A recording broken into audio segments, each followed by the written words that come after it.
पढ़ा दिए, ठीक है। आज हम लोग स्टार्ट करेंगे जहां से पढ़ लिए थे उसके आगे। देखिए तो कहाँ तक पढ़ लिए थे,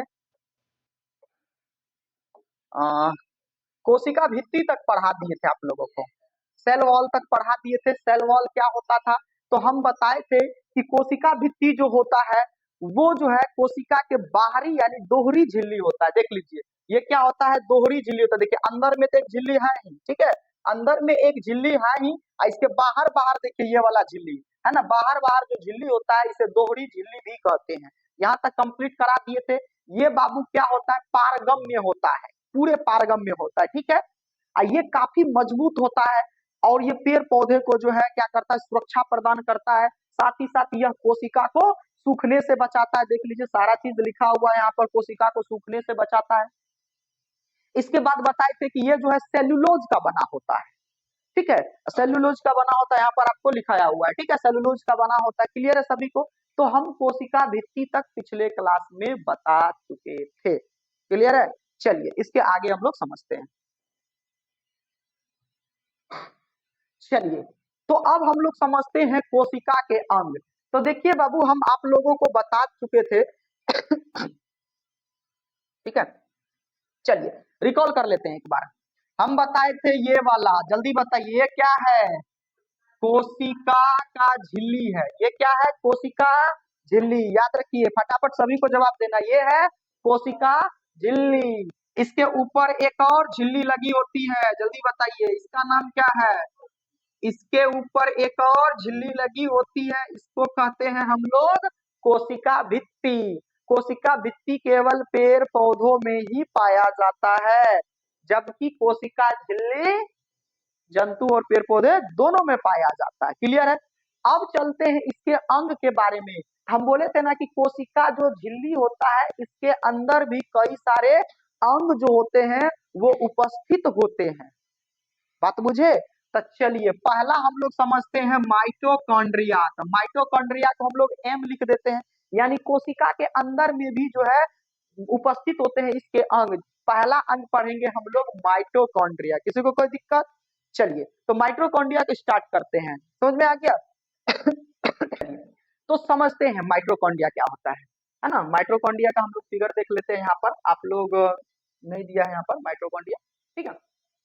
माइटोकॉन्ड्रिया जो होता है इसका खोज सबसे पहली बात तो जो वैज्ञानिक, अब जरा समझिएगा जरा ध्यान से, हम लोग जो कोई भी चीज जो खाते हैं उसके फलस्वरूप हम लोग को क्या प्राप्त होता है, पोषक तत्व। कहिएगा सर न्यूट्रिएंट्स प्राप्त होता है। जैसे कि बात बताइए, आज हम लोग रात में खाए हैं, समझ लीजिए चावल दाल सब्जी खाए हैं, आपको पता है चावल में कार्बोहाइड्रेट होता है और दाल में होता है प्रोटीन और सब्जी में होता है विटामिन, और वो तीनों चीज जाता है अब पचता है, तब पचने के बाद वो जो उसका जो पोषक तत्व होता है कहाँ पर चला जाता है बाबू, यही माइटोकॉन्ड्रिया में चला जाता है। बात बुझे कि नहीं बुझे।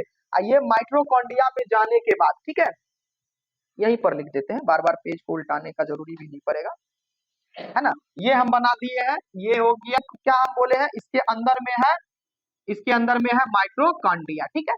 अब देखिए जो हम लोग पोषक तत्व खाते हैं वो माइटोकॉन्ड्रिया के पास जाता है, और जब माइटोकॉन्ड्रिया के पास जाता है ना बाबू, तो ये क्या कर देता है, ऑक्सीजन की उपस्थिति में उस पोषक तत्व को तोड़ता है। क्या कर देता है, तोड़ता है, और तोड़ करके ग्लूकोज में बदल देता है। क्योंकि हम लोग का जो शरीर में ऊर्जा मिलता है ना, वो पोषक तत्व खाने से थोड़ी ना मिलता है, वो पोषक तत्व चला जाता है माइटोकॉन्ड्रिया के पास। इसमें चलता है एक क्रेब्स चक्र। उस चक्र का क्या नाम है, क्रेब्स चक्र, ठीक है, जिसका खोज क्रेब्स नामक वैज्ञानिक ने किया था, ठीक है, उसी के नाम पर उसका जो है पड़ गया। तो क्रेब्स चक्र चलता है, तो जिसके फलस्वरूप जो यहाँ पर जो पोषक तत्व गया होता है बाबू, पोषक तत्व जो गया होता है ये टूट जाता है। ये टूट जाता है किस में, तो ये टूट जाता है, कहिएगा सर ये ग्लूकोज में टूट जाता है। किस में टूट जाता है, ग्लूकोज में टूट जाता है, ठीक है। और तभी जाकर के हम लोगों को ऊर्जा मिलती है। बात समझ में आ गया। तो देखिए, तो एक बात बताइए, ऊर्जा तो यही बनाया था, अल्टमैन ने किया था। और देखिए यहाँ पर ध्यान से देखिए, तो ये देखिए ऊर्जा का निर्माण कर रहा था ना। तो जब ऊर्जा का कोई चीज बनाएगा तो उसे हम लोग क्या कहेंगे, ऊर्जा घर नहीं कहेंगे। तो ये ऊर्जा का निर्माण कर रहा था, तो ऊर्जा घर इसे कहते हैं। क्लियर है यहाँ तक। अब देखिए इसमें क्रेब्स चक्र चलता है, अभी तुरंत बताए हैं क्रेब्स चक्र चलता है, जिसके फलस्वरूप जो प्रोटीन जो होता है, जो पोषक तत्व होता है टूटता है। किसमें टूटता है? तो ग्लूकोज में, और एटीपी का निर्माण होता है, और एटीपी का निर्माण होने के बाद हम लोगों को क्या होता है? ऊर्जा मिलता है। तो 38 एटीपी बराबर, याद रखिएगा ऑब्जेक्टिव में पूछता है कि 38 एटीपी बराबर कितना ग्लूकोज था? एक ग्लूकोज होता है, और ग्लूकोज का फॉर्मूला होता है, देख लीजिए यहाँ पर C6H12O6, ठीक है, यहाँ पर ग्लूकोज का फॉर्मूला भी लिख दिए हैं। क्लियर है यहाँ तक? तो ग्लूकोज का फॉर्मूला C6H12O6, क्लियर है सभी को? याद रखिएगा, ये पूछे। हाँ, अरे बाबू, ये इसका रासायनिक फॉर्मूला होता है, जैसे पानी का रासायनिक फॉर्मूला क्या होता है? H2O होता है ना। जैसे तुम लोग जल का रासायनिक फॉर्मूला पढ़ोगे केमिस्ट्री में, क्या होता है? H2O, जल होता है। आ जाइए, तो इसमें क्या होता है? ग्लूकोज का फॉर्मूला क्या होता है? C6H12O6 होता है। ये आप लोगों को याद भी रखना है। क्लियर है यहाँ तक? चलिए, अब देखिए माइटोकॉन्ड्रिया तो ऊर्जा बना रहा था जी, तो ऊर्जा बनाएगा तो इसे ऊर्जा गृह नहीं कहेंगे। देखिए यह ऊर्जा का निर्माण करता है, इसलिए इसे ऊर्जा गृह या पावर हाउस भी कहते हैं। तब क्वेश्चन पूछता है कि कोशिका का पावर हाउस किसे कहते हैं? तो क्या कहना है आप लोगों को? माइटोकॉन्ड्रिया। क्या कहना है? माइटोकॉन्ड्रिया। क्लियर है? ऊर्जा गृह किसे कहते हैं? माइटोकॉन्ड्रिया, है ना। अगर ये भी क्वेश्चन इस तरह से पूछेगा, कहेगा कि एटीपी कहां पर टूटता है? तो माइटोकॉन्ड्रिया में। क्रेब्स चक्र कहाँ चलता है? माइटोकॉन्ड्रिया में। जैसन जिस तरह से पूछेगा क्वेश्चन उस तरह से बता देना है। किसी को कोई दिक्कत? चलिए, अब देख लीजिए, अब जंतु कोशिका में इसकी संख्या 10,000 से भी ज्यादा होती है, यानी जो हम लोग का जो अंदर में कोशिका होता है बाबू ये, और उसमें जो है इसकी संख्या कितना था? 10,000 से भी ज्यादा होता है। क्लियर है यहाँ पर? तो ये टॉपिक आई होप कि माइटोकॉन्ड्रिया समझ में आया होगा। ये भी कोशिका का एक अंग है। तो माइटोकॉन्ड्रिया सभी को समझ में आ गया? किसी को कोई दिक्कत? चलिए, इसका अगला हम लोग अंग पढ़ते हैं, गोल्जी बॉडी। ठीक है, समझ में आ गया? तो चलिए फिर से हम यहाँ पर बना देते हैं, जल्दी से बताइए क्या है? कोशिका झिल्ली। ये क्या है? कोशिका भित्ति। ठीक है, इसके ऊपर में। अब चलिए, इसके अंदर में अभी हम एक और तत्व दिए थे, जल्दी बताइए क्या है? चलिए, माइटोकॉन्ड्रिया। अब इसके बाद हम लोग समझते हैं गोल्जी बॉडी जी। देखिए समझिएगा, गोल्जी बॉडी क्या होता है? गोल्जी बॉडी कहो या गोल्जी काय कहो, ठीक है, एक ही बात है। अब जरा समझिएगा गोल्जी गोल्जी बॉडी का क्या काम होता है। एक बात बताइए, माइटोकॉन्ड्रिया तो ऊर्जा बना दिया, भोजन बनाया ना। तो एक बात बताइए, आप ही लोग के घर में रसोई घर में खाना बन जाता है, तो रसोई घर में खाना बन जाता है तो क्या रसोई घर से अपने उठ के चलाता है खाना? उसको तो कोई पहुंचाता है ना जी। जैसे हमारे घर में माताएं बहनें पहुंचाती है ना। कभी कभी जिसका किस्मत खराब होता है, लड़का लोग जा करके लेना पड़ता है, नहीं देती है ना घर में। हम बहुत से देखे हैं, बहन लोग बहुत से अपना जाके लो, नहीं देती है। समझ में आ रहा है? देना चाहिए तुम लोग को। समझ में आ गया? माइयों को नहीं देती है। समझ में आ गया? हाँ, तो माइटोकॉन्ड्रिया तो ऊर्जा बना दिया, यहाँ पर क्या हो गया? ये इस एटीपी तेटीपी में तोड़ दिया। अब कहता है भैया हमारा काम इतने ठो है, जिसको खाना है लेकर के पहुंचाना है लेकर के पहुंचाओ, इसका काम खत्म। अब उसके लिए एक लगल होता है यहाँ पर नौकर, गोल्जी बॉडी। ये क्या करता है? इससे ऊर्जा लेता है, ये पूरे शरीर में क्या कर देता है? बांट देता है। जैसे अभी एक बात बताइए बाबू, अभी हम खड़े खड़े आप लोग के सामने बोल रहे हैं, तो सबसे ज्यादा ऊर्जा खपत कहाँ हो रहा है? कहिएगा सर मुंह में, यानी जीभ ज्यादा चपर चपर कर रहा है, सबसे ज्यादा ये ना बोल रहा है। अजीब देखिए कितना इतना ठोका, इतना ठोका जीभ होगा। सोचा क्या? बड़ा बन गया रे। अच्छा मान लेते हैं इतना बड़ा जीव हो गया। अब इस जीव, देखिए जीव भी तो कोशिका का बना है, इस कोशिका में भी तो, यहाँ भी कोशिका होगा, यहाँ भी माइटोकॉन्ड्रिया होगा, आखिर ऊर्जा तो यहाँ भी बन रहा है। ठीक है, मान लीजिए ऊर्जा यहाँ बन रहा है। अब जीव है छोटके, अब पैर देखिए कितना बड़ा है, पैर तभी से खड़ा है, हाथ चल रहा है, चलो भाई इसका यूज हो रहा है। अब पैर में भी कोशिका है, अब वहां भी ऊर्जा बन रहा है। तो एक बात बताइए, इतना देर से हम बकबक कर रहे हैं, 10th वाले को पढ़ाए, आप लोग को पढ़ा रहे हैं, तो जीव का तो ऊर्जा खत्म हो जाना चाहिए, क्योंकि वो हम लोग यहाँ बोल रहे हैं तो इसका ऊर्जा खत्म होगा। और जब ऊर्जा खत्म हो जाएगा तो फिर जीव क्या हो जाएगा? बैठ जाएगा, बेचारा बोलबे नहीं करेगा। जैसे आप लोग को भूख लग जाता है तो कोई काम होता है, बैठ जाते हैं। समझ में आ गया? ऐसे है ना, बिछावन में पड़ जाते हैं। अब जब तक भोजन नहीं मिलेगा तब तक कोई काम नहीं होगा।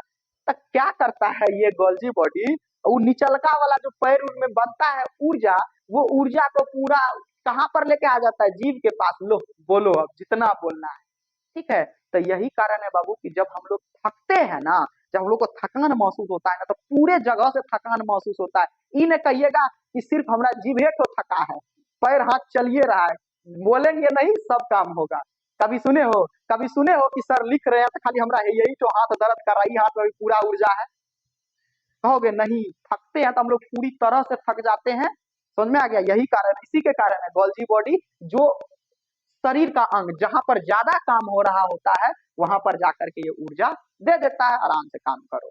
समझ में आ गया गोल्जी बॉडी। तो सीधे सीधे साफ साफ तौर पे कहेंगे कि गोल्जी बॉडी जो करता है बाबू, ये ऊर्जा का परिवहन करता है, यानी एक जगह से दूसरे जगह ढोने का काम करता है। बेचारा को क्या बना दिया यहाँ पर, नौकर बना दिया है। बात समझ में आ गया। इसका खोज सबसे पहले देख लेते हैं, इसका खोज कैमिलो गोल्जी ने किया था, ठीक है। और यह ऊर्जा का परिवहन करता है। ये क्या करता है, ऊर्जा का परिवहन करता है। यह पूरे शरीर में ऊर्जा को बैलेंस बना के रखता है। ऊर्जा का बैलेंस बनाने का कहने का मतलब हो गया कि जहां पर इसको जरूरी है वहां से उठा करके जिस जरूरी वाले पार्ट को दे देना था। बैलेंस बना कि नहीं बना। अब मान के चले तभी से हम खड़े हैं, पैर में ऊर्जा बन रहा है, अब बन रहा है तो वहां तो जमा हो गया, और जबकि जीव तभी से बोल रहा है, तो पता चलेगा जीव बोलते बोलते थक गया, पढ़ाई लिखाई खत्म, कुछ नहीं होगा। तो वहां से ऊर्जा खखोर करके ये जीव को निर्दात दे देता है यहाँ पर, और यहाँ पर ये काम करते रहता है। बस समझ में आ गया गोल्जी बॉडी का क्या काम होता है। तो पूछेगा बबुआ क्वेश्चन कि ऊर्जा का परिवहन कौन करता है, ये गोल्जी बॉडी, ठीक है।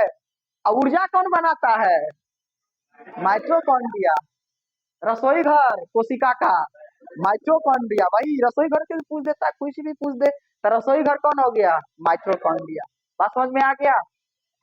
हमारे पूरे शरीर में ऊर्जा का संतुलन कौन करता है, गोल्जी बॉडी, यही ना पूरे शरीर में संतुलन करता है।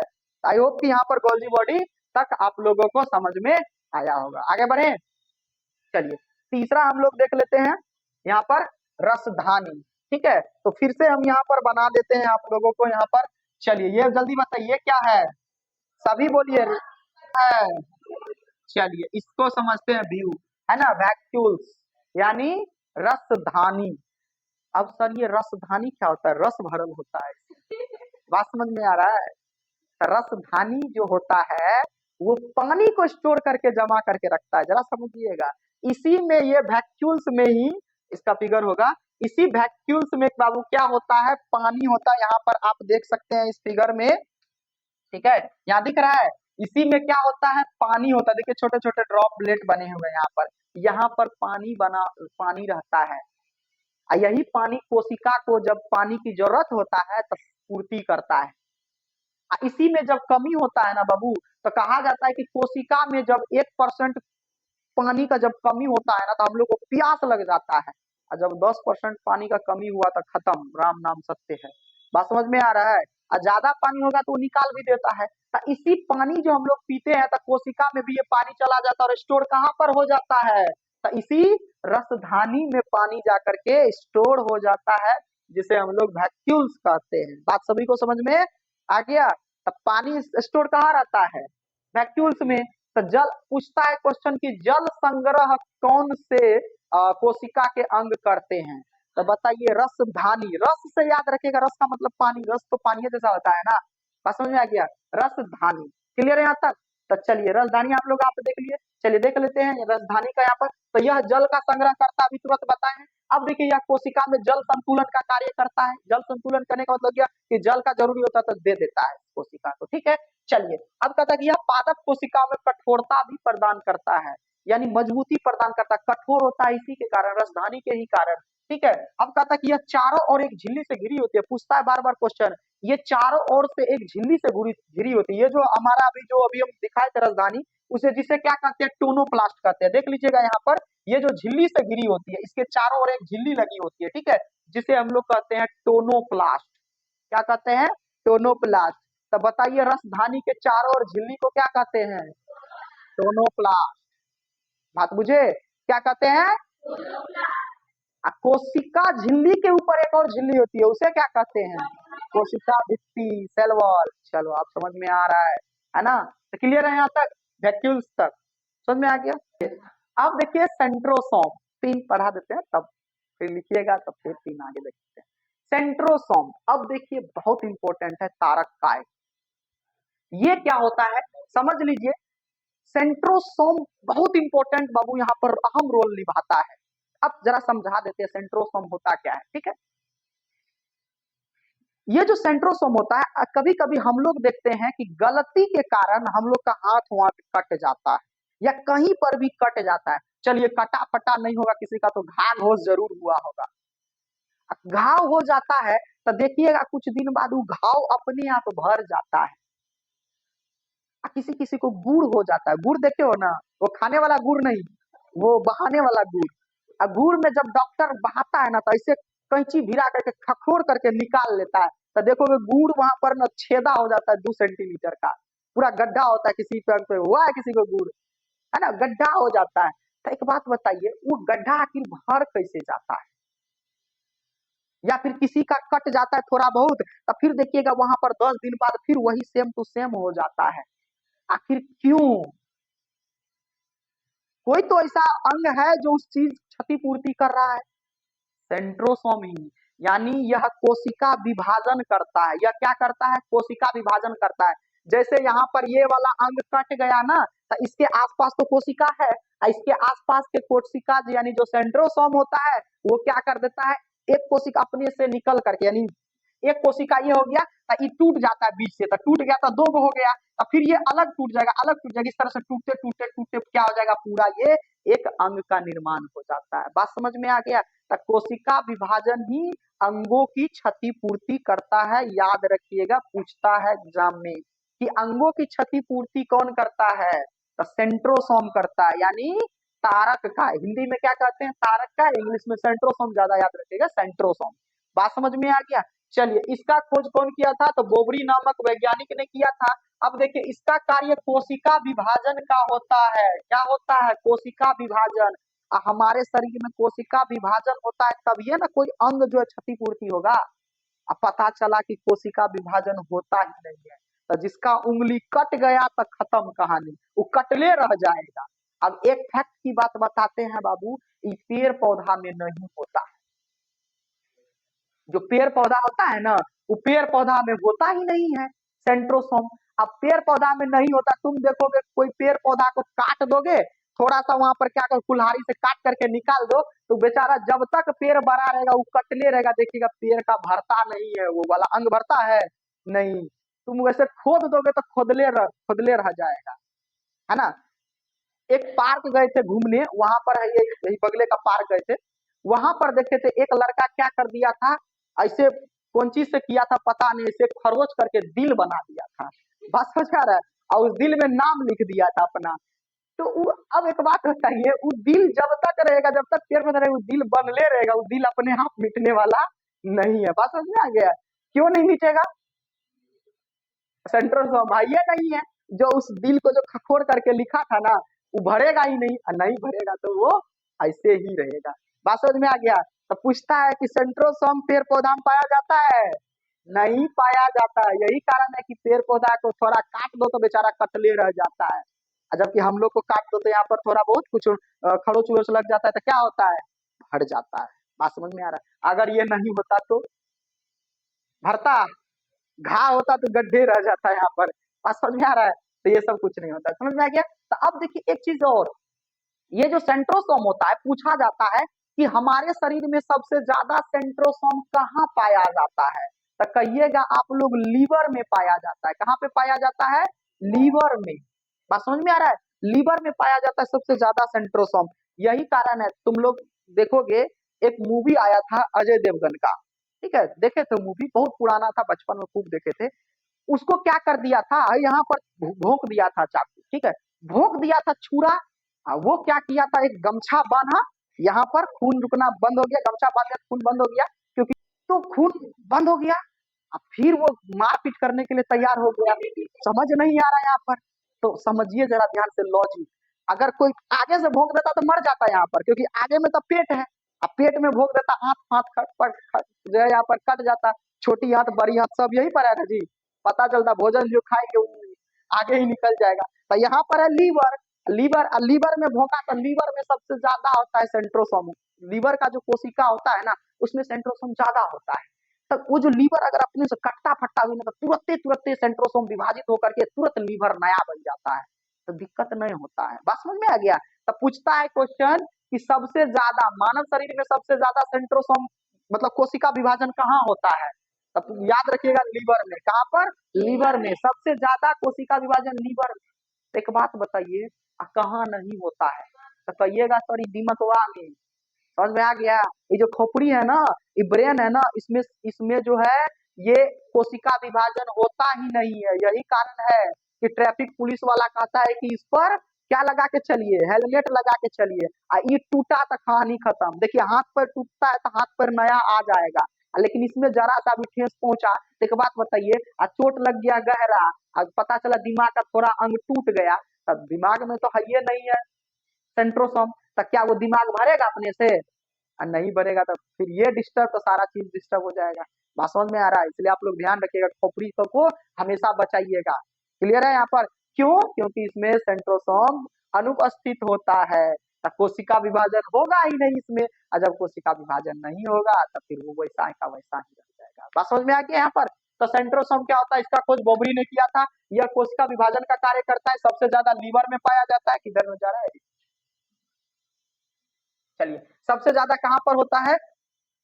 तो लीवर में पाया जाता है। अब देखो कहता है कि यह न्यूरॉन में नहीं पाया जाता। जरा समझिए, न्यूरॉन का होता है दिमाग में, तो यह न्यूरॉन में नहीं पाया जाता है। इसकी आकार बेलनाकार होती है। इसकी आकार कैसा होता है? तो बेलनाकार होता है। यहाँ पर क्लियर है सभी का? देख लीजिए यहाँ पर बेलनाकार, देख लीजिए ये बड़ा बड़ा बेलन कैसे होता है, ऐसे होता है।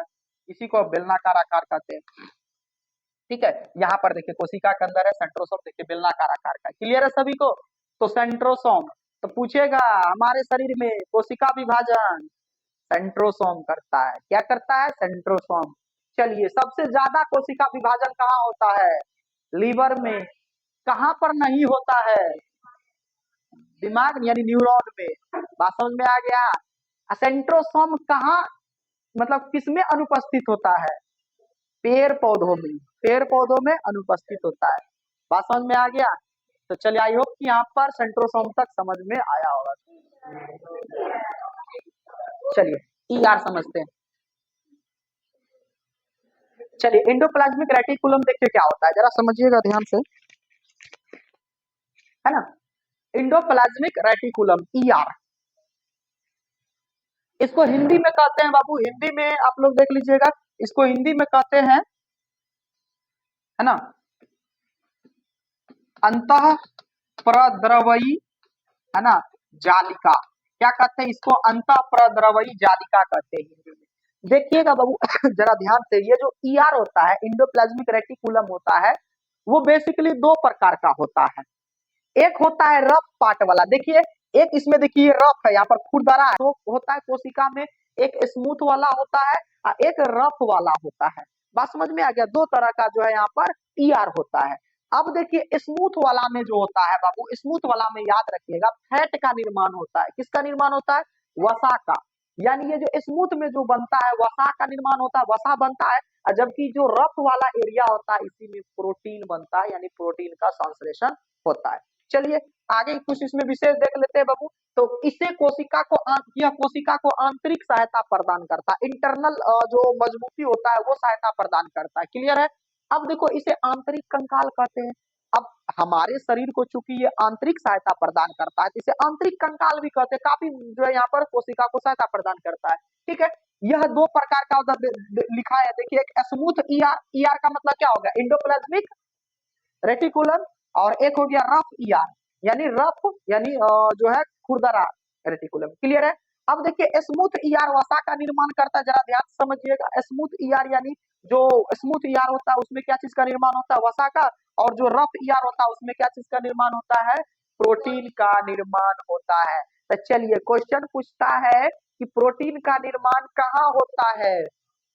Rough endoplasmic reticulum. अब बबुआ प्रोटीन का निर्माण राइजोबियम में भी होता है, तो राइजोबियम भी इसी में लगा होता है। ठीक है, यहीं पर राइजोबियम भी उपस्थित होता है, तो प्रोटीन का निर्माण राइजोबियम में भी है। लेकिन अगर ऑप्शन में राइजोबियम नहीं होगा तब तो क्या मारिएगा? रफ ईआर यानी रफ इंडोप्लाज्मिक रेटिकुलम